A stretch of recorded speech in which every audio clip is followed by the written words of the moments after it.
আর যদি মনে হয় না ভিজে গেলে শরীর খারাপ হবে, দেখুন শরীর সুস্থ আর অসুস্থ সবটাই সৃষ্টিকর্তা রব্বুল আলামিনের হুকুমে হয়। আপনারা নিশ্চয়ই জানেন আবার নাকি করোনা দেখা দিচ্ছে।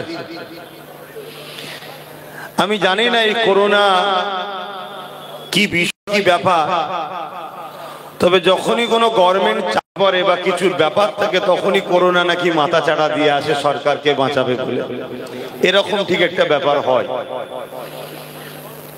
করোনায় মানুষ কত মরেছে আমি জানি না, তবে আমি এতটুকু জানি মানুষ দৈনন্দিন জীবনে তার রুজি রুটির অধিকার পাচ্ছে না বলে আত্মহত্যা করে, কৃষক থেকে শুরু করে প্রতিটা শ্রেণীর গরিব মানুষ যেভাবে আত্মহত্যা করছে, যেটা করোনা রোগ থেকে অনেক বেশি মানুষ মারা যাচ্ছে। আজকের আমার ভারতবর্ষে কেন্দ্রের অপদার্থ সরকারের গাফলতি বলতে পারি, চক্রান্ত বলতে পারি, আমার ভারতবর্ষে প্রতিদিন 100-র উপরে মানুষ মারা যাচ্ছে শুধুমাত্র পাবলিকের হিংসার কারণে। হত্যা হচ্ছে, আইনকে হাতে নিয়ে একদল লোক ভারতীয় ঘরে হত্যা করছে। তো যাক, আপনারা বেশ কিছু মানুষ এসেছেন, এতে আমি অত্যন্ত খুশি যে এই ভিজে আপনারা, কেন আবহাওয়া তো সকাল থেকেই কম বেশি এরকম চলছে, এবং যারা খবরাখবর রাখেন গত দুদিন আগে থেকেই একটা আবহাওয়া উঠেছে, একটা নিম্নচাপ উঠেছে, এটা হবে আনুমানিক তেনারা করছে। আর তেনারাদের আনুমানিকটা ঠিক হওয়াটাও সম্ভব এজন্য হয় কেন, তেনাদের ঘরে আল্লাহ জ্ঞান বিবেক বুদ্ধি দিয়েছে, সেই বুদ্ধি দ্বারাই তেনারা আবহাওয়ার ঘোষণা দেয়। তবে আমাকে যেনারা আয়োজক এই এলাকার, তেনারা বলছিলেন যে এইরকম একটা নিম্নচাপ দেখা দিয়েছে, ডেটটাকে একটু ঘুরিয়ে দেবেন নাকি। আমি বড় দুঃখ করে আমি তাকে বললাম, সুখের দিনে অনেক সাথী পাওয়া যায়, দুঃখের দিনে যাদেরকে পাওয়া যাবে তারাই হলো প্রকৃত সাথী। এক গাদা নিয়ে লাভ নাই। ইসলাম যতবার বিজয় হয়েছে সংখ্যা গরিষ্ঠতা দেখিয়ে নয়, ইসলাম যতবার বিজয় হয়েছে জালিমদের বিরুদ্ধে অস্ত্রের জোরে, লাঠির জোরে, ম্যান পাওয়ারে, মানি পাওয়ারের জোরে বিজয় হয়নি। ইসলাম যতবারই বিজয় হয়েছে একমাত্র একটা পাওয়ারে বিজয় হয়েছে, ওই পাওয়ারটার নাম হলো আল্লাহর উপরে তাওয়াক্কুল আর নবীর প্রেম ও আদব, যাকে বলা হয় ঈমান। এই ঈমানের জোরে আমরা বিজয় হয়েছি। আজকে কেন্দ্রের জবরদস্ত সরকার সে যে আইন তৈরি করেছে, এখানেও বিজয় হবার জন্য ম্যান পাওয়ার দেখিয়ে বিজয় হওয়া যাবে না। কেন, পুরো দেশের পাওয়ার তার হাতে, এখন মিলিটারি তার হাতে, অস্ত্র পাওয়ার তার হাতে, অর্থনীতি পাওয়ার তার হাতে, এবং যতগুলো অঙ্গরাজ্য আছে কম বেশি বেশিরভাগই তার সাথে আছে। এই কালাকানুনের বিরুদ্ধে যদি আমরা বিজয় লাভ করতে পারি, সেই একটা পাওয়ারই বিজয় লাভ করব, আল্লাহর উপরে ভরসা, নবীর প্রেম ও আদব, যেটাকে বলা হয় ঈমান, ওই ঈমানের দ্বারাই আমরা বিজয় লাভ করব। একজন ইসলামের অনুসারী হিসাবে আমি মনে করি, কেন আমার ইতিহাস জানা আছে। বিগত দিন 1992 সালে ঐতিহাসিক 500 বছর আগেকারের মসজিদ বাবরি মসজিদকে শহীদ করে দিল কম বেশি 200 লক্ষর উপরে সন্ত্রাস বাহিনী মিলে। সেই সন্ত্রাস বাহিনীরা ভারতবর্ষের একটা ঐতিহ্য, ভারতবর্ষের প্রাচীন একটা স্মৃতি বাবরি মসজিদ। হ্যাঁ, ওটা মুসলমানদের ধর্মীয় স্থান হতে পারে, কিন্তু ওটা ভারতের একটা ঐতিহ্য, 1500 বছরের একটা স্মৃতি, সেটাকে শহীদ করে দিল। সেটা নিয়ে আন্দোলন পুরো দেশ জুড়ে হতে লাগলো। কোর্টে বেশ বিচার শুরু হলো, একটার পর কোর্ট, আরেকটা কোর্ট, সুপ্রিম কোর্টে বিচার চলে গেল। আস্তে আস্তে আমাদের আন্দোলন ঠান্ডা ঘরে চলে গেল। ডেটের পর ডেট, ডেটের পর ডেট, ডেটের পর যেতে যেতে একটা দিন পুরো ভারতবর্ষের সাধারণ মুসলমান তারা আন্দোলনকে ভুলে গেল, বাবরির কথা ভুলে গেল। শুধু 6 ডিসেম্বর এলে কালা দিবস পালন করে, তাও নিজে ছোট ছোট করে। সুপ্রিম কোর্ট ঠিক টাইমে ঠিক সময়ে সুপ্রিম কোর্টকে সম্মান দেওয়া এটা আমার দায়িত্ব, সুপ্রিম কোর্টকে আস্থা রাখা এটা আমার দায়িত্ব। কিন্তু সুপ্রিম কোর্টের বিচারক যিনারা হয় তিনারা তো মানুষই, তিনাদেরও জীবন জীবিকা রুজি পরিবার সন্তান আছে। জানি না চাপে পড়ে হোক শখে হোক, একটা দিন যখন পুরো ভারতের সম্প্রীতি প্রেমিক মানুষ, ভারতের ঐতিহ্য বাবরি মসজিদ প্রেমিক মানুষ, মুসলিম সম্প্রদায়ের মানুষ আন্দোলন ভুলে গেল, বাবরি ভুলে গেল, তখন টুক করে আইন পাস করে দিল কি ওখানে রাম মন্দির হবে। কেন? আমরা ঘুমিয়ে পড়েছিলাম তাই। আজকেও যে আন্দোলন পুরো ভারতবর্ষের মসজিদ মাদ্রাসা কবরস্থান ঈদগাহ, এক কথাই বলতে পারি ইসলামের সিম্বল, ইসলামের পেহচান, মুসলমানদের অস্তিত্ব। আমরা এই ভারতবর্ষে হাজার হাজার বছর আছি, তার প্রমাণ দিচ্ছে কেরলের চিরামান মসজিদ 1400 বছর বয়স যে মসজিদের। আমরা এই ভারতবর্ষে হাজার হাজার বছর আছি, তার প্রমাণ দিচ্ছে গুজরাটের 13 বছরের মসজিদ, 1300 বছরের মসজিদ। আমরা ভারতবর্ষে হাজার হাজার বছর আছি, তার প্রমাণ দিচ্ছে এই ভারতবর্ষের হাজার হাজার মসজিদ মাদ্রাসা এবং আমাদের ঐতিহাসিক পুরাতন কবরস্থানগুলো। এগুলোর মূল লক্ষ্য কি? এগুলোর মূল লক্ষ্য হলো মুসলমানদের ঘরে ভারতের নাগরিকত্ব কেড়ে নেওয়া, মুসলমানদের ঘরে ডিভোটার করা, মুসলমানদের ঘরে এই জায়গায় নিজেতে গেলে আগে মুসলমানদের হাজার হাজার বছরের প্রাচীন ঐতিহ্য স্মৃতি যেটা প্রমাণ দিচ্ছে মুসলমান স্বাধীনতার পরে বাংলাদেশ ভারত থেকে আসে না, মুসলমান এদেশে হাজার হাজার বছর ছিল, তার প্রমাণ দিচ্ছে ওই চিরামান মসজিদ, ওই গুজরাটের মসজিদ, ওই আমার এলাকার 500 বছরের, আপনার এলাকার 300 বছরের শাহী মসজিদ। প্রমাণ দিচ্ছে এই বসিরহাটে 300 বছর ধরে মুসলমান আছে, মসজিদটা প্রমাণ দিচ্ছে। অতএব তোমার গ্রামের নতুন মসজিদ এখন টার্গেট নয়, টার্গেট হলো শাহী মসজিদকে নিয়ে, টার্গেট হলো ওই যে মালদার ঐতিহাসিক মসজিদটাকে নিয়ে।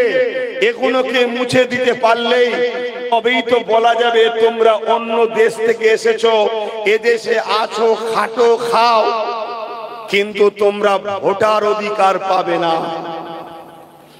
এই যে আমাদের অধিকারকে কেড়ে নেবার যে ষড়যন্ত্র, কিন্তু বড় দুঃখের সাথে বলতে হয় আজকে বহুত মানুষ আপনারা এসেছেন, যেমন সাধুবাদ জানাচ্ছি, কিন্তু আমি ওই সকল ব্যক্তিকে বলতে চাই যারা এসেছেন কিন্তু পানিতে ভিজার ভয়ে ছায়াতে দাঁড়িয়ে আছেন। কাল যদি আপনাকে বলা হয় একটা সাইকেল রেস হবে, জিততে পারলে 1000 টাকা পুরস্কার আছে, 500 টাকা, 10,000 টাকা পুরস্কার আছে, তখন কি আপনি গা বাঁচিয়ে থাকবেন? আমি আপনাকে জাগাতে এসেছি ওয়াকফ নিয়ে, ফলগাঁও নিয়ে। আমার আগে উলামারা বক্তব্য দিয়েছে, আমি 10 বছর ধরে আমার কওমকে জাগাচ্ছি যে কওম জাগো, কওম জাগো, ঘুমিয়ে থেকো না, ঘুমিয়ে থেকো না। কেন আমাদের পিছনে বিরাট বড় ষড়যন্ত্র চলছে। সেই ষড়যন্ত্রের মূল কথা হলো দুটো, ভারতে ইসলাম রাখবো না, আর ভারতে মুসলমানরা যদি থাকে ইসলাম ছাড়া থাকতে হবে। আপনারা কি থাকতে রাজি আছেন ইসলাম ছাড়া? আপনাদের তো সেদিকে নিয়ে চলে গেছে, আপনাদেরকে সে জায়গায় পৌঁছে দেওয়া হয়েছে। 14 দিন 15 দিন ধরে রোড বন্ধ করে গান বাজনা হয়, সেখানে সমস্যা কেউ আপত্তি করে না। আপনার 5 মিনিটের আজানের বিরুদ্ধে অনেক বড় বড় সেলিব্রিটিরা নানা রকম বিবৃতি দেয় না। আপনি তো সেদিকে চলে গেছে। সব থেকে বেশি গরুর গোশত এই ভারতবর্ষ থেকে বিদেশে সাপ্লাই হচ্ছে। সেখানে বড় বড় কোম্পানি আছে, যে কোম্পানির মালিক সব অমুসলিম। সেখানে গো হত্যা হলে সেখানে সমস্যা হয় না।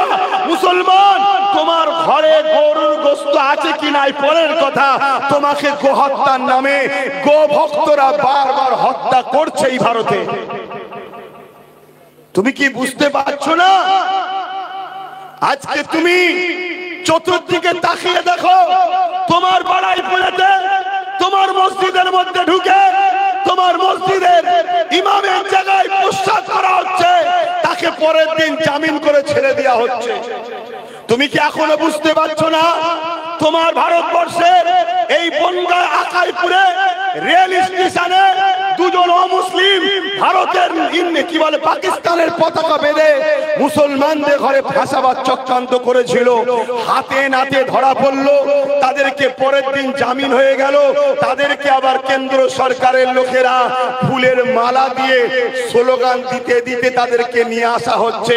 তুমি কি বুঝতে পারছো না যে তোমাদের বিরুদ্ধে যারাই ষড়যন্ত্র করবে তাদেরকে এই দেশে পুরস্কৃত করা হবে, যারা তোমাদের পক্ষে দাঁড়াবে তাদেরকে এই দেশে বিভিন্ন মিথ্যা কেসে ভরে দেওয়া হবে, আর যারা তোমাদেরকে হত্যা করবে তাদেরকে রাজস্থানের মতো জায়গায় যে আফরাজুলকে হত্যা করেছিল তাকে এমএলএ টিকিট দেওয়া হয়েছিল। তোমরা কি বুঝতে পারছো না?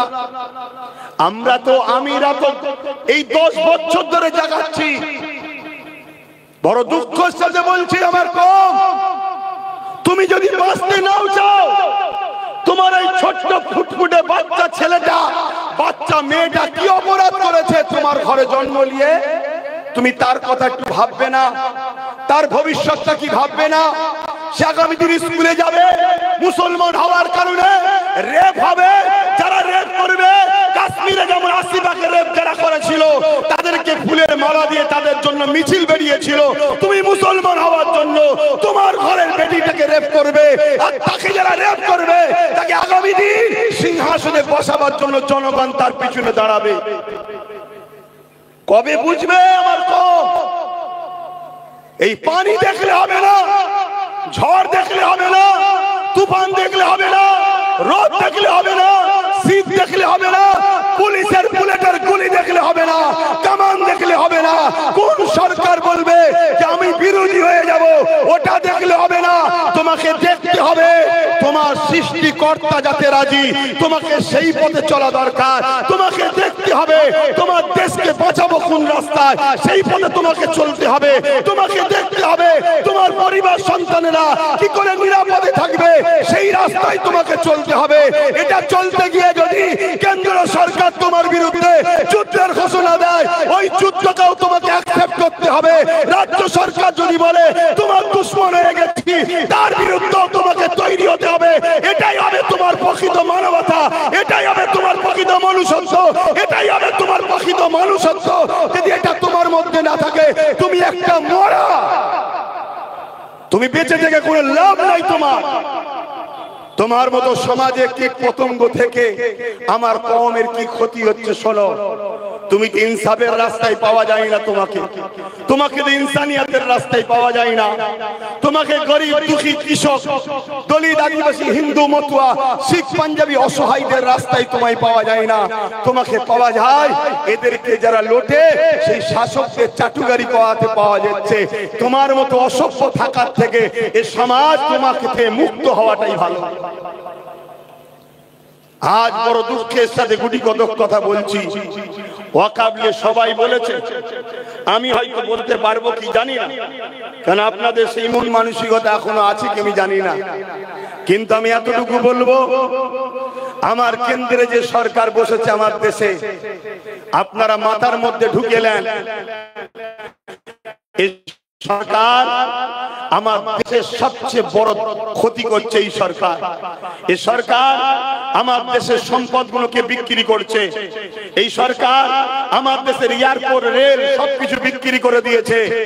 আজকের এই ওয়াকফ কালা কানুন, মনে রাখবেন এখানে আরো একটা কথা বলে দিই, এটা শুধু মুসলমানদের একার লড়াইয়ের বিষয় নয়।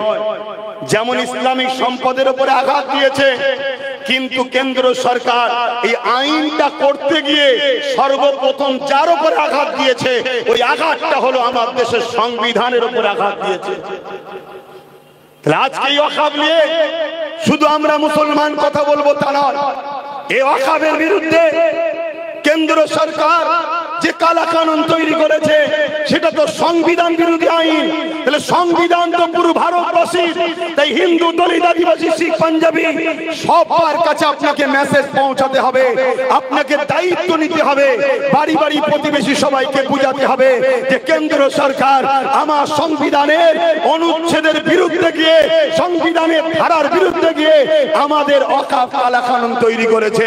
অর্থাৎ আপনি যদি মসজিদের পাশে না দাঁড়ান, না দাঁড়াকে যান, মাদ্রাসার পাশে না দাঁড়ান, না দাঁড়াকে যান, কবরের পাশে না দাঁড়াতে যান, না দাঁড়াকে যান, কিন্তু আপনি একজন দেশবাসী হিসাবে কেন সংবিধানকে মিটাতে চাইছে তার বিরুদ্ধে গিয়ে আপনি কেন্দ্র সরকারের বিরুদ্ধে কেন কথা বলছেন না? এটা আমাদের সেকুলার দরদিগুলোকে বলা দরকার আছে না নাই? আমাদের তো বন্ধু চিনা দরকার, আমাদের তো আপন চিনা দরকার, আমাদের তো দুশ্মন চিনা দরকার। বামপন্থ যদি ওয়াকাফের বিরুদ্ধে না বলতে চায়, না বলকে যা, কিন্তু বামপন্থ তার উচিত ওয়াকাফ আইন কি বলে সংবিধান বিরোধী যে আইন রয়েছে তার বিরুদ্ধে বলা দরকার আছে না নাই? কংগ্রেস যদি ওয়াকাফ নিয়ে বলতে না চাই, না যাকে যা, কিন্তু সংবিধান বিরোধী আইন রয়েছে, এই সংবিধান বিরোধী করলো কেন? এর জন্য কেন্দ্র সরকারের বিরুদ্ধে কেস করা দরকার আছে না নাই? আজকে টিএমসি গভর্নমেন্ট সে যদি আমার মসজিদ নিয়ে বলতে তার অ্যালার্জি হয়, কবরস্থান দিয়ে বলতে তার যদি ঘৃণা লাগে, মাদ্রাসা নিয়ে বলতে তার যদি বুকে ব্যথা হয়, না বলতে চাই, না বলকে যাক, কিন্তু টিএমসি গভর্নমেন্টকে সুপ্রিম কোর্টে কেস করা দরকার ছিল। কেন্দ্রের অপরাধ সরকার আমার সংবিধানের বিরুদ্ধে গেছে, এই কেস করা দরকার আছে না নাই? কিন্তু মনে রাখবেন, রসুলের মাথাগুলো আলাদা হতে পারে, সবার পিছনটা এক জায়গায় আছে। তাই সংবিধান বিরোধী হচ্ছে, হচ্ছে যা, কিন্তু শেষ করছে তো মুসলমানদের। অতএব মোচকে একটু হেসে চুপ থাকো, মোচকে একটু হেসে চুপ থাকো। এইরকম একটা জায়গায় যদি আপনারা এই ওয়াকাফ কালা কানুনকে বাতিল করতে না পারেন, আপনাদের জন্য একটা আইন অপেক্ষায় আছে। একটু আগে থেকে শুনিয়ে দিচ্ছি। 2000 আজ থেকে 10 বছর আগে যা বলেছিলাম, আল্লাহ দয়াতে যা বলিয়েছেন আল্লাহ আজকে ঘটছে। আজকে বলে যাচ্ছি, যদি এই আইনকে আমরা বাতিল করতে না পারি, এই কালা কানুনকে যদি আমরা কৃষক বন্ধুদের মতো বাতিল করতে না পারি, তাহলে আজকে আমাদের জন্য একটা আইন অপেক্ষা করছে। ওই আইনটার নাম হলো UCC, uniform civil code. Already আমার ভারতবর্ষের উত্তরাখণ্ডে চালু হয়ে গেছে। ওই উত্তরাখণ্ডের মুসলমানরা তারা তাদের ইসলামী কালচার, ইসলামী রীতিনীতি, ইসলামী আদর্শ অনুযায়ী তারা জীবন ব্যবস্থা পরিচালনা করতে পারছে না। ওটা পুরো ভারতবর্ষে লাগু হবে। আজকে মসজিদের বিরুদ্ধে গেছে, কাল আপনি ভাববেন মসজিদ যদি না থাকে ঘরে নামাজ পড়ে নেবো, আইন হবে ঘরেও নামাজ পড়তে পারবেন না। আজকে আপনি ভাবছেন মাদ্রাসা যদি চলে যায়, চলে যাক, আমরা ছোট ছোট করে নিজের জায়গায় কোরআন হাদিস শিখে নেবো। আগামী দিন বলবে ভারতবর্ষে কোরআন চলবে না, আগামী দিন বলবে ভারতবর্ষে ইসলাম চলবে না, আগামী দিন বলবে আপনার দিন অনুযায়ী আপনাকে চলতে পারবেন না। ওই আইন ওরা তৈরি করবে, কেন ওরা সংখ্যা গরিষ্ঠ আছে, সংখ্যা গরিষ্ঠ দিয়ে করে নেবে। ওয়াকাফ কালা কানুন করে শুধু টেস্ট করে দেখছে মুসলমান ঘুমোচ্ছে না আমাদের খরিদ্দার হয়ে গেছে। আমার কথা মাইকে বুঝতে পাচ্ছেন? আমাদেরকে তো কিনে নিয়েছে। এগুলো করে করে মাঝে মাঝে টেস্ট করে দেখছে কতজন পক্ষে আছে আর কতজন গোলামি কি বলে বিরুদ্ধে গেছে, আর কতজন আমাদের গোলামি স্বীকার করেছে। এগুলো তো টেস্ট করে দেখছে। তো ভাই আমার দুঃখের সাথে একটা কথা বলি, প্যালেস্টাইনের বুকে একজন ইমাম সাহেব একটা খুতবা দিয়েছিলেন। এই 1.5 থেকে 2 মিনিটের খুতবা। জুম্মার দিনে কি 1.5-2 মিনিটের খুতবা হয়? কিন্তু ইমাম সাহেব খুতবা দিয়েছিলেন। কি খুতবা? যে জাতি 40,000 নিজেদের বাচ্চার মৃত্যু দেখে, যে জাতি 80-90 হাজার মুসলমানের ক্ষতিগ্রস্ত ইনজোর দেখে, যে জাতি 20 লক্ষ মুসলমানের ঘর ছাড়া দেখে আজও পরিবর্তন হলো না, ওই জাতিকে আমি ইমাম খুতবা দিয়ে পরিবর্তন করতে পারবো না বলে নামাজ শুরু করেছিলেন। আজকে আমিও বলছি, এ জাতিকে, এ সমাজকে আমার মতো আব্বাস সিদ্দিকী বুঝাতে আর পারবে কি জানি না। কেননা এ জাতি দৈনন্দিন জীবনে রোজ দেখছে আমাদের উপরে হত্যা হচ্ছে, খুন হচ্ছে, জুলুম হচ্ছে, আমাদের ওয়াকফ চলে যাচ্ছে, আমাদের কবরস্থান সবকিছু চলে যাচ্ছে।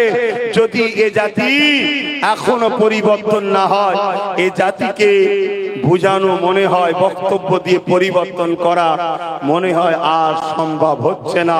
তবে হ্যাঁ, পরিবর্তন হবে তো বটেই। কবে হবে?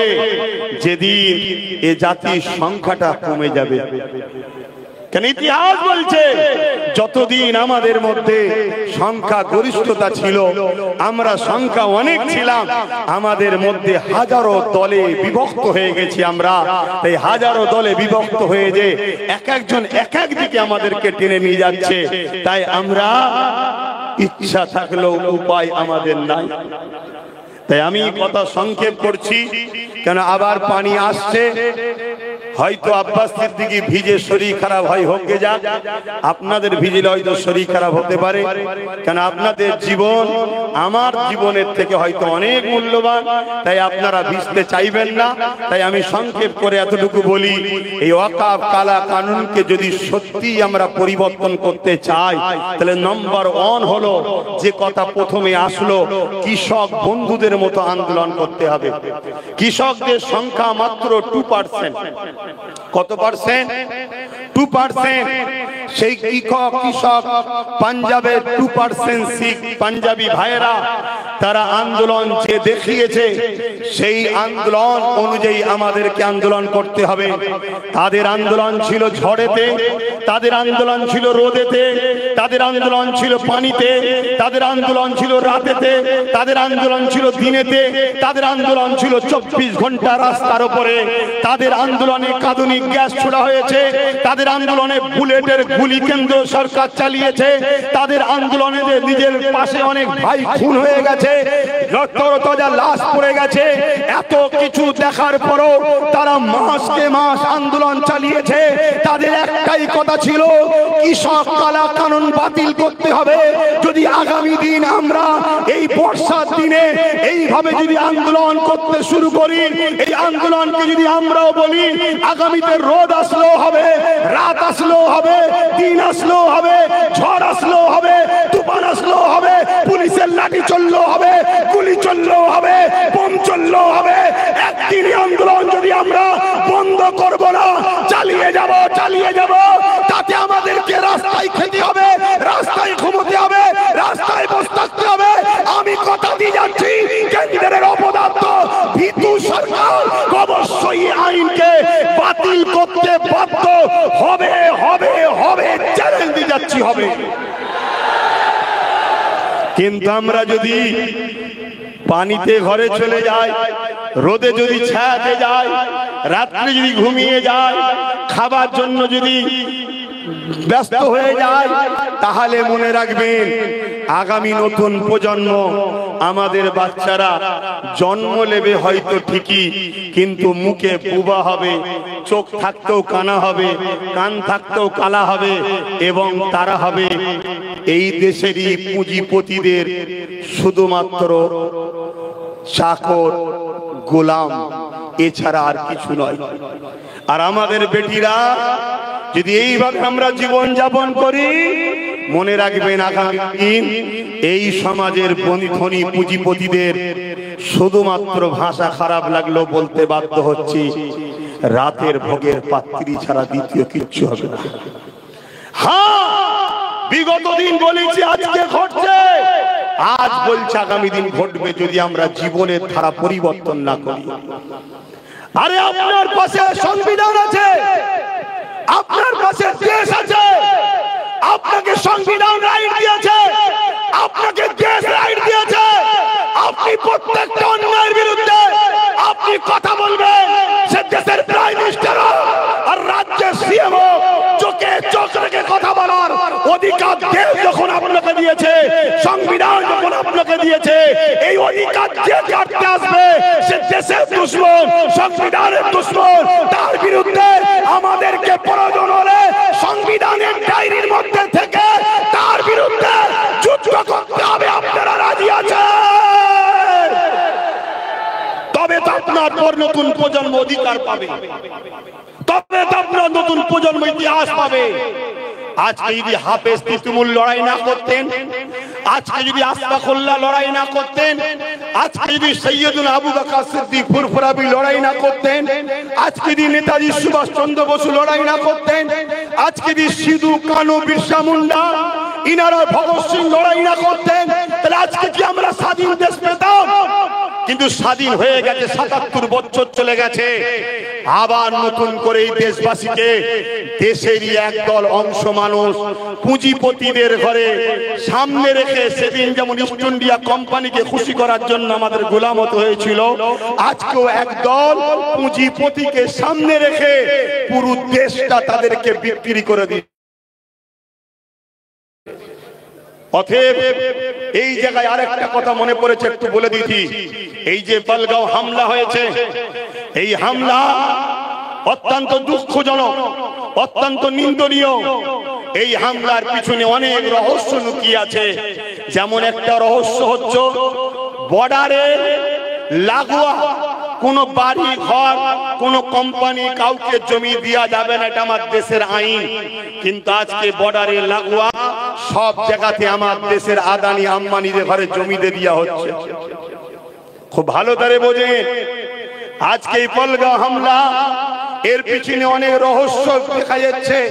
সেই রহস্যের মধ্যে একটা রহস্য হলো এটা, যেখানে দৈনিক ৩-৪ হাজার টুরিস্ট যায়, সেখানে একটা কোন পাহারাদার বিএসএফ বা সেনা বা পুলিশ কেউ ছিল না কেন?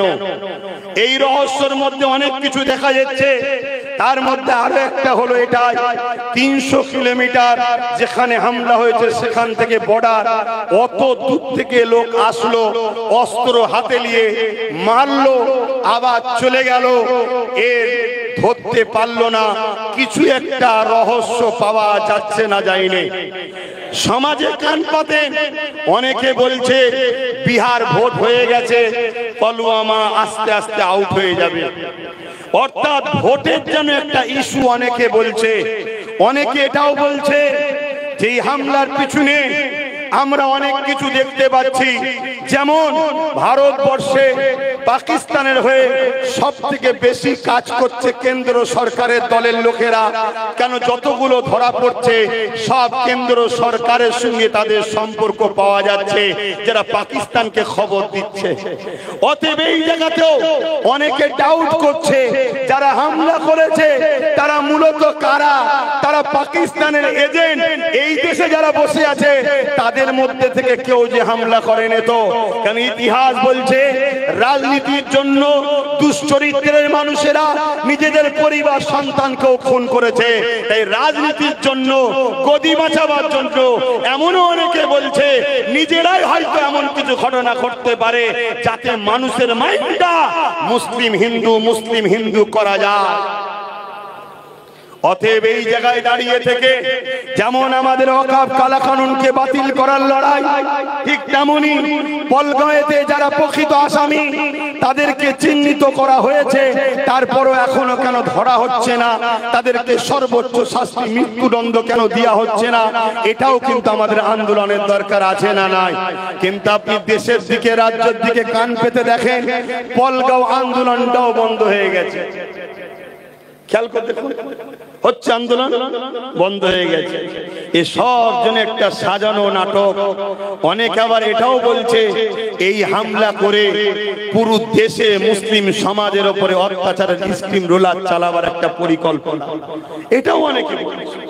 তবে আমি আবার ফিরে আসছি, যদি আপনারা বলেন এই আইন ওয়াকফ কালা কানুনকে বাতিল করা সম্ভব আছে, একটা রাস্তা বললাম, কৃষক বন্ধুদের মতো আন্দোলন। আপনারা কি ওয়াকফ কালা কানুন, মসজিদ, মাদ্রাসা, কবরস্থান, দ্বীন ইসলামের ঐতিহ্য, আমাদের ঐতিহ্য, আমরা কি সত্যি দিল থেকে বাঁচাতে প্রস্তুত আছি? একটু হাত তুলে বলুন প্রস্তুত আছি। হাত নামান। আগামী দিন যদি এই মাঠেতে আবার ডাকা হয়, আপনারা কি আসতে প্রস্তুত আছেন? কালকেই হতে পারে, আসতে পারবেন? সত্যি বলছেন আসতে পারবেন? এইভাবে আন্দোলন করতে হবে, রাত বলে নয়, দিন বলে নয়। মাঠে যাবার সময় বললে হবে না, অফিস যাবার সময় বললে হবে না, কাজ কামের সময় বললে হবে না। আপনাকে আপনার মূল্যবান সময় যতক্ষণ না ত্যাগ করতে পারবেন, মূল্যবান কাজও আপনার দ্বারা সম্ভব নয়। তাহলে নম্বর ওয়ান, কৃষক বন্ধুদের মতো আন্দোলন করতে হবে, তাই তো নাকি?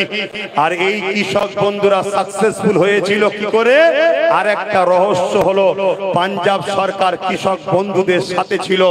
আপনারাও কি রাজ্য সরকারকে পাশে পাওয়া দরকার আছে না নাই? জোরে বলুন, দরকার আছে না নাই? তাকে আমরা ভোট দেবো কি না দেবো সেটা আমাদের অধিকার, কিন্তু সে এখন আমার রাজ্যের সিএম। 26-এর ভোটের আগে পর্যন্ত তার উচিত হবে বাংলার প্রত্যেকটা জনগণকে সমানভাবে দেখা।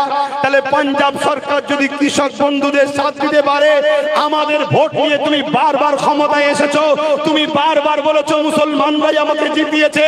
আজকে মুসলমান যখন মসজিদ হারাবার ভয়ে কাঁপছে, কবরস্থান হারাবার জন্য টেনশনে আছে, তার বাপ মাকে কোথায় দাফন দেবে চিন্তায় আছে, তুমি বাংলার মুখে দাঁড়িয়ে বলছো দিল্লি চলে যাও।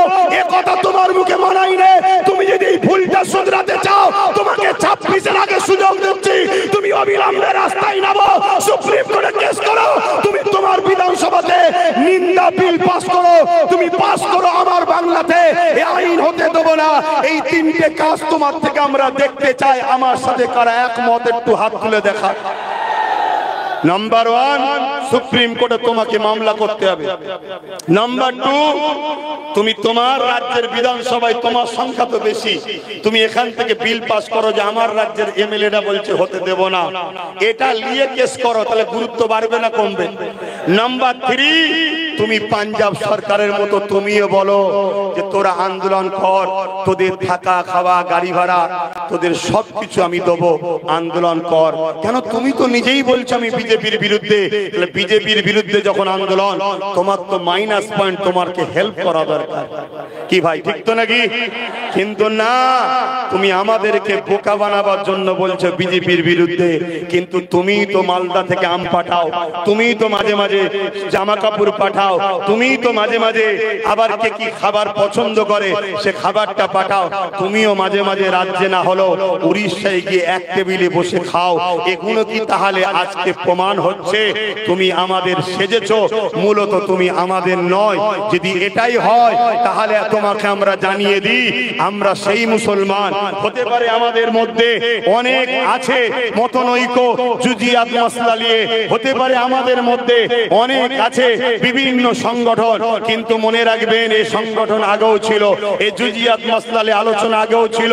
কিন্তু বুদ্ধদেব যখন বলেছিল মাদ্রাসায় জঙ্গি তৈরি হয়, মুসলমান চুপ করে গিয়েছিল, আন্দোলন সেইভাবে না করলো, চুপ ছিল ঠিকই, কিন্তু ঠিক সময় বুদ্ধদেবের বিরুদ্ধে সুইচ টিপে জনমের মতো বুদ্ধদেবকে সরিয়ে দিয়েছে। ঠিক না বে ঠিক? ও আজ জীবনে আসতে পারবে? এমন জায়গায় তো চলে গেছে সেখানে আসার উপায়ও নেই। কথা মাথায় ঢুকছে না? ঢোকে নেই। কিন্তু তাহলে তোমাকে সাবধান করে দিচ্ছি, এটা আমাদেরকে আঘাত দিয়েছে না দেয়নি? হ্যাঁ, তোমার সঙ্গে কারো পছন্দ ভোটের নাও থাকতে পারে, মানুষের নিজের স্বাধীনতা আছে, কিন্তু তুমি রাজ্যের সিএম হো, মুসলমানদের এই দুঃখের সময় এত বড় কথা তোমার মুখ দিয়ে ঠিক শোভা পাইনি। দ্বিতীয় নম্বর কথা, আমি ওই সকল আন্দোলন বন্ধুদের বলবো যারা ওয়াকফ কালা কানুনের বিরুদ্ধে হঠাৎ করে আন্দোলন করতে নেমেছিলেন, ঠিক আছে তারপরও তো নেমেছিলেন, কিন্তু হঠাৎ করে আন্দোলন বন্ধ করে গায়েব হয়ে গেলেন কেন? ও দিল্লিতে করতে বলেছে তাই আপনি চুপ করে গেলেন? আপনি কি আপনার নিজের শুধুটা বোঝেন? আপনি কি সমাজের কথা বুঝবেন না? আপনি কি জানেন মীর জাফর কি করেছিল? মীর জাফর সে প্রথমে সিরাজউদ্দৌলাকে শেষ করলো, ব্রিটিশ তার দ্বারা সিরাজউদ্দৌলাকে মিটালো। তারপরে কিন্তু সিরাজউদ্দৌলা মিটাবার পর মীর জাফরকেও কিন্তু ব্রিটিশরা শেষ করেছে। তাই আমি আহ্বান জানাচ্ছি, আপনারা যারা আন্দোলন করতে নেমেছিলেন, আন্দোলন বন্ধ করে দিয়েছেন, আবার নামুন। যদি আব্বাস সিদ্দিকী পছন্দ না হয়, বাদ থেকে যান আব্বাস সিদ্দিকী। এই ম্যাটার আব্বাস সিদ্দিকী নয়, এই ম্যাটার আপনার ইমানের, এই ম্যাটার আপনার মসজিদের, এই ম্যাটার আপনার কবরস্থানে, এই ম্যাটার আপনার দ্বীনের। আপনি আন্দোলন করুন, তবে আপনার কাছে হাত জোর করে বলছি, আব্বাস সিদ্দিকী যেন আপনার বিরুদ্ধে না বলতে পারে। তাই রাজ্যের দালালি, সেন্টারের বিরোধী, এরকমটা না হয়। আপনি বিরোধী করবেন সেন্টারের আইনের বিরুদ্ধে, ঠিক তেমন হুঁশিয়ারও দেবেন। আপনি দিল্লি চলে যান বলেছেন, এই কথাকে আপনাকে উইথড্র করতে হবে। একমত তো নাকি? জোরে বলেন একমত তো নাকি? জোরে বলেন একমত তো নাকি? আমি বলছি না আমাকে নিতে হবে, আমায় বাদ দেন, আমি খারাপ বাদ দেন আমাকে। কিন্তু মসজিদটা কি দোষ করলো? মাদ্রাসাটা কি দোষ করলো? আজকে মসজিদ যখন বাবরি শহীদ হয়েছিল, বাবরিদের প্রত্যেকটা ইট আমাদের জন্য কেঁদেছে, বাবরিদের প্রত্যেকটা বালি আমাদের জন্য কেঁদেছে। আমাদেরকে ডেকে ডেকে বলেছে, হে আমার কওম মুসলমান সমাজের মানুষ, তোদের খোদার ঘরকে কিভাবে সন্তানরা হত্যা করছে দেখ, তোরা কি জাগবি না? তোরা কি উঠবি না? আজকে পুরো দেশের মসজিদকে দখল করতে চাইছে। এখনো কি আমরা জাগবো না? এখনো কি আমরা উঠবো না? তাই প্রথম নম্বর বললাম, আন্দোলনের মতো আন্দোলন চলবে না, বন্ধ হয়ে যাবে। যত আন্দোলন বাংলায় হবে, বিশেষ করে বাংলায়, কেন বাংলায় সংখ্যালঘু মুসলমানের সংখ্যা হলো 40%। শোনো বন্ধুরা, শোনো, 40%। আমি চ্যালেঞ্জ দিচ্ছি, রাজ্য সরকার আমার সঙ্গে ডিবেটে আসুক বা আমার মোকাবেলায় আসুক। 40% হলো বাংলায় মুসলমানদের সংখ্যা। যদি 40% না হতো, তাহলে বাংলা ভাগের জন্য এত তাড়াহুড়ো এরা করছে কেন? আপনারা জানেন বাংলা ভাগ করতে চাইছে, এ খবরও তো রাখেন। বড় দুঃখ আমার কওমের উপরে। কেন 40% কোনদিন যদি মাথা চারা দিয়ে উঠে বলে, এ সমাজের এসসি এসটিদের উপরে জুলুম বন্ধ করো, এ সমাজের মতুয়াদের উপরে জুলুম, আদিবাসীদের উপরে জুলুম যেটা হচ্ছে বন্ধ করো, ওই ভাইয়েরা আমার অপেক্ষায় বসে আছে কবে আমরা তাদেরকে পাশে নেব। তাদের ঘরে যদি আমরা হাতটা লম্বা করে দিই, যেমন নওশাদ হাত লম্বা করেছে, হু করে তারা সব নওশাদের সাথে মিশছে, জানেন তো? ঠিক এইভাবে তারাও যদি চলে আসে, তাহলে এই বাংলায় সংখ্যা লঘু যাদেরকে বলা হচ্ছে মুসলিম 40%, আর তাদের মিলিয়ে আমরাই হয়ে যাব 70-75% মুসলিম। যারা এই মুসলিমরা যদি এক হয়ে যায়, কিন্তু আমাদের ঘরে আওয়াজ তুলতে হবে, তারা চাইছে আমরা আওয়াজ তুলি। তো চলে আসুন, দ্বিতীয় অপশন হচ্ছে কি? দ্বিতীয় অপশন হচ্ছে সুপ্রিম কোর্টে কেস। যখন কোন আইন হয়ে যায়, ওই আইনকে রুখতে গেলে আইনের দ্বারা রুখতে হবে। তাই সুপ্রিম কোর্টে কেস যতটা হয়েছে বড় দুঃখজনক। আমি তো ভেবেছিলাম সুপ্রিম কোর্টে হয়তো কয়েক লক্ষ কেস জমা পড়বে আইনের, এই কালাকানুনের বিরুদ্ধে, কিন্তু সেইভাবে একেবারে তুচ্ছ।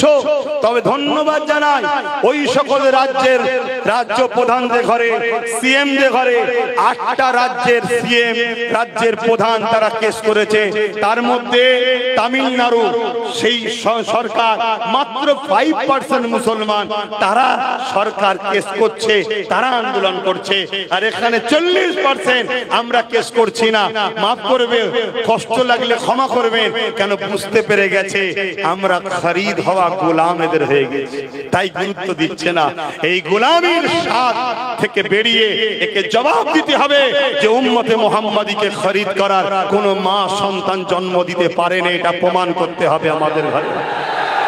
আমরা হয়তো দুর্বল, আমরা হয়তো মসজিদ মাদ্রাসা ধর্মপ্রেমী মানুষ, তাই আমরা হয়তো রাজনীতির আগিনায় আসিনি, কিন্তু তা বলে এটা নয় যে আমরা মুহাম্মদ রাসূলের গোলামি করি, অন্য কেউ আমাদেরকে গোলাম বানাবে। এ স্বপ্ন যুগে যুগে যারা দেখেছে, তাদের স্বপ্ন ভেঙেছি, তাদের স্বপ্নকে ভেঙে তছনছ আমরা করেছি। এই স্বপ্ন আমাদেরকে ভাঙিয়ে দেখাতে হবে।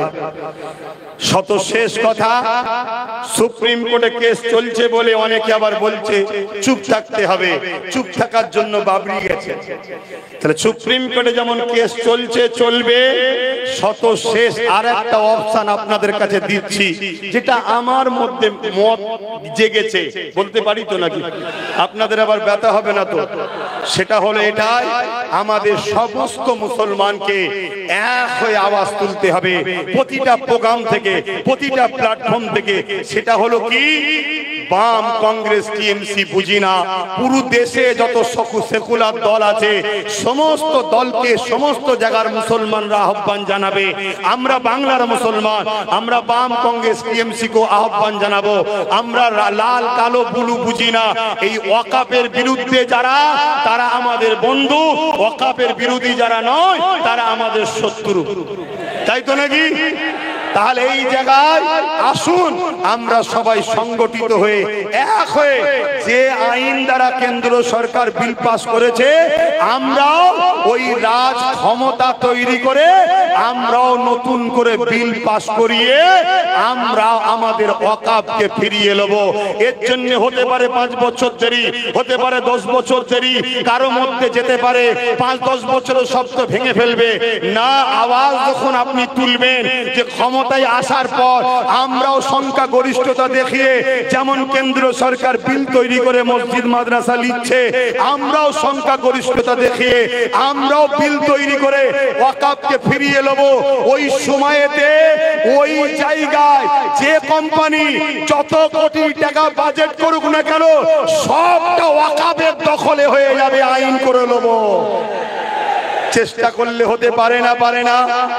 আজকে যদি আমরা বলি আমাদের ঘরে আসুন সমস্ত দল এক হয়ে, সেকুলার দল যারা যারা বারবার মুসলমানদের ঘরে বড় ভোটের পছন্দ হয়, আসো আমাদের সাথ দাও। কি চেয়ারে 3টে পা তোমাদের থাকবে, একটা আমাদের থাকবে, ভাগিদারিতে আমরা এক জায়গায় হব। কি রাজি আছেন না নাই? জোরে বলুন, রাজি আছেন না নাই? ওই যে চেয়ার দেখছেন না সামনে লাগানো রয়েছে, 4টে পায়া আছে, দেখুন 3টে পায়া থাকলে ওই চেয়ারে কেউ বসতে পারবে?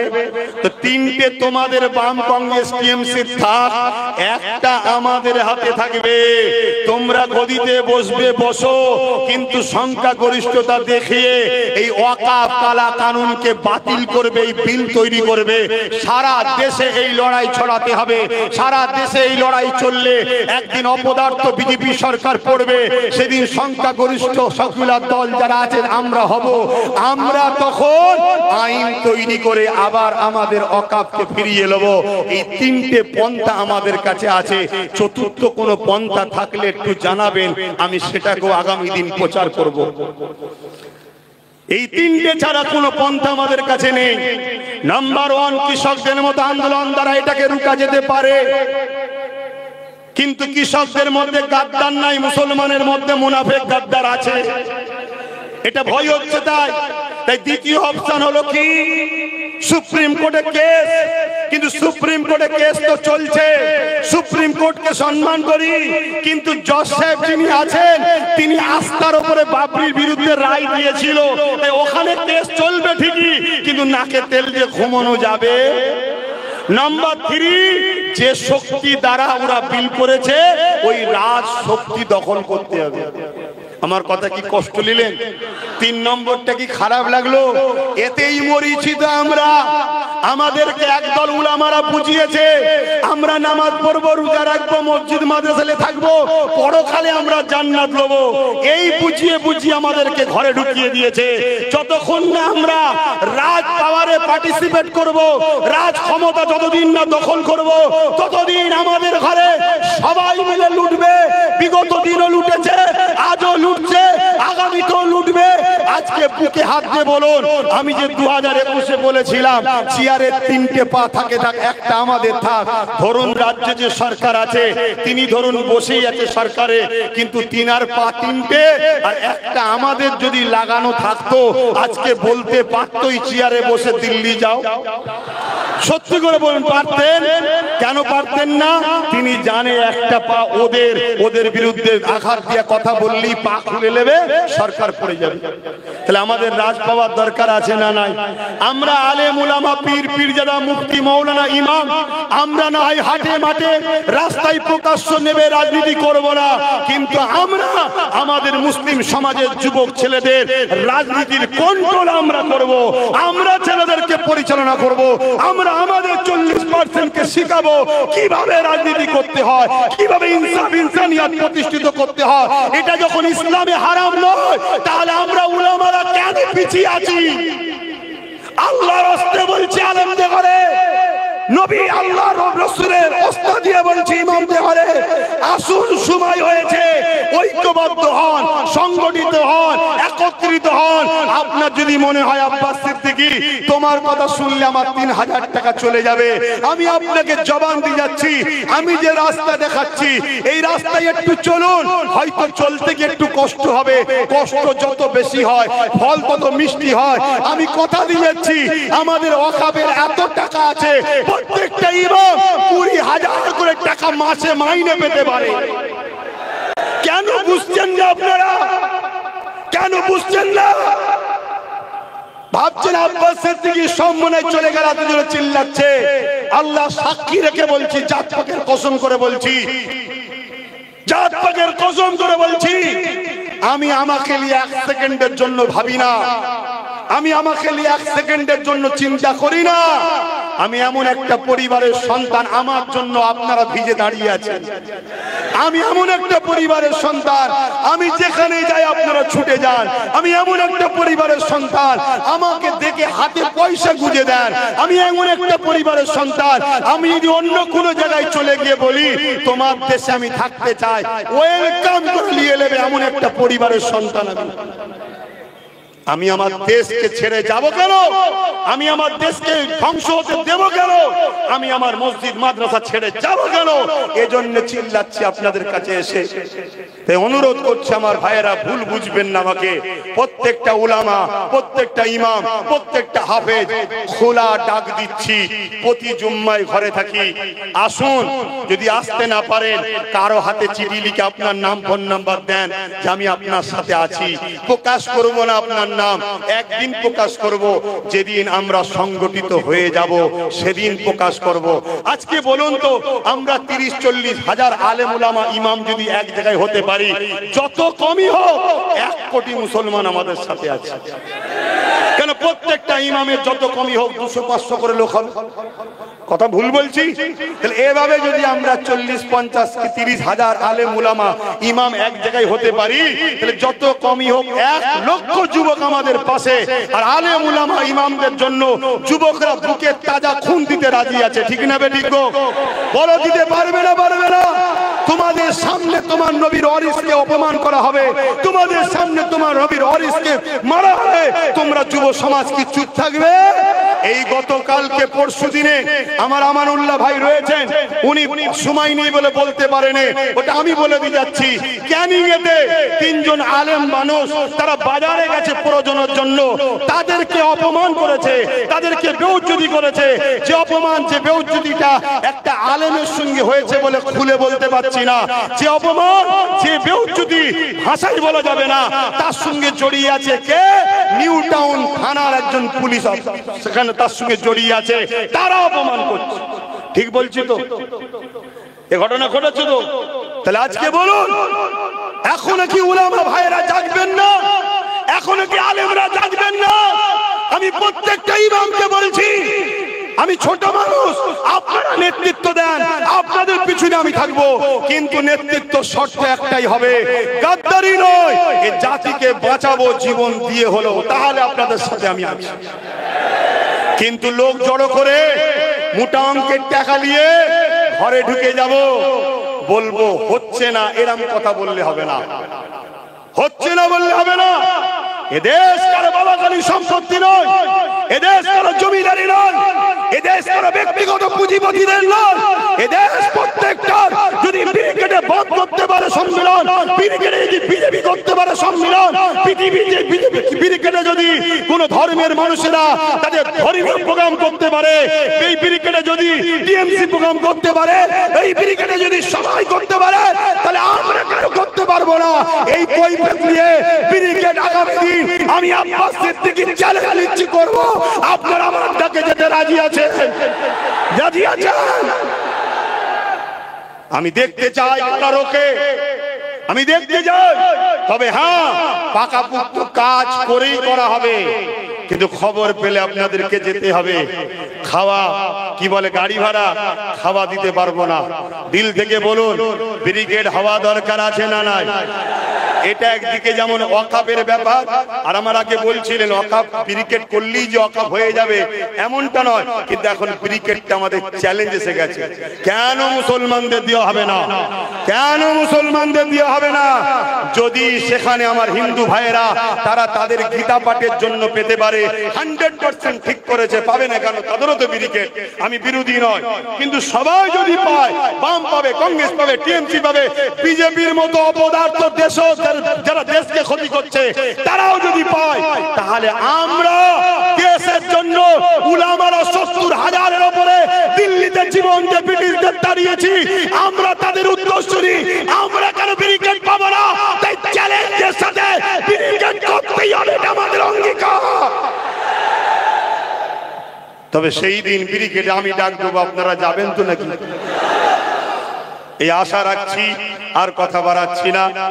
বুঝতেই পাচ্ছেন আবার মেঘলা হয়ে আসছে, যদি আরো পানি হয় হোক, আল্লাহ আমাদের পরীক্ষা নিতে পারেন, ঠিক না বেটি? যে বান্দা তুমি তোমার জন্য চিল্লাচ্ছ না, আমার জন্য চিল্লাচ্ছ, দেখতে তো হবে, কি দেখবে না? হ্যাঁ, নিজের স্বার্থে চিল্লালে ঠান্ডা থেকে বেরোবে না, রোদ থেকে বেরোবে না, একটু কেউ যদি বলে গোলাগুলি করলে দুশ্মন হয়ে যাব, আর করবে না। আর আল্লাহ ও রাসূলের স্বার্থে হলে এই কথাই বলবে, রাজ্য সরকার তুমি যদি আমার ওয়াকাফের বিরুদ্ধে হও, তোমার সঙ্গে আমি চ্যালেঞ্জ দিচ্ছি, তুমি সব থেকে বড় দুশ্মন আমাদের। কথা ঠিক না বেটি? হ্যাঁ, থাকতে পারে তোমার পুলিশ বোম সব থাকতে পারে, কিন্তু তুমি আমার মসজিদ মাদ্রাসার বিরুদ্ধে গেলে আমি তোমাকেও চিনি। হ্যাঁ, এটা হবে আল্লাহ রাসূলের জন্য। যা কথা সংক্ষেপ করছি, আপনারা সুস্থ থাকেন, ভালো থাকেন, ঘরে গিয়ে সরষের তেল ভালো করে মাথায় দেবেন, দিয়ে গোসলটা করে নেবেন, বিসমিল্লাহ বলে মাথায় পানি দেবেন, সব যা রোগ ছিল আরো বেরিয়ে চলে যাবে। আল্লাহর উপর ভরসা আছে না নাই? যান, সকলে সুস্থ থাকেন। একটু উঠে দাঁড়িয়ে একটা স্লোগান দিতে দিতে যাবেন। সকলে উঠে দাঁড়ান, একটু সকলে উঠে দাঁড়ান, সকলে বলুন নারে তাকবীর, নারে তাকবীর, নারে তাকবীর। কোরআন ও সুন্নাহ, কোরআন ও সুন্নাহ, দ্বীন ইসলাম, দ্বীন ইসলাম। ভারতবর্ষ, ভারতবর্ষ, ভারতবর্ষের সর্বধর্মের মানুষের ঐক্য, ভারতবর্ষের সর্বধর্মের মানুষের ঐক্য, ভারতবর্ষের সংবিধান, ভারতবর্ষের সংবিধান, ভারতবর্ষের সেনাবাহিনী গণ, ভারতবর্ষের বিএসএফ গণ, ভারতবর্ষের প্রশাসন বন্ধুগণ, নারে তাকবীর। আল্লাহ ছাড়া দ্বিতীয় কাউকে ভয় করবেন না, দেশের সঙ্গে কখনো গাদ্দারি করবেন না, গাদ্দারদের সাথও দেবেন না। আসসালামু আলাইকুম। অনেক কষ্ট দিলাম, অনেক কষ্ট দিলাম, অনেক কিছু বললাম, কেউ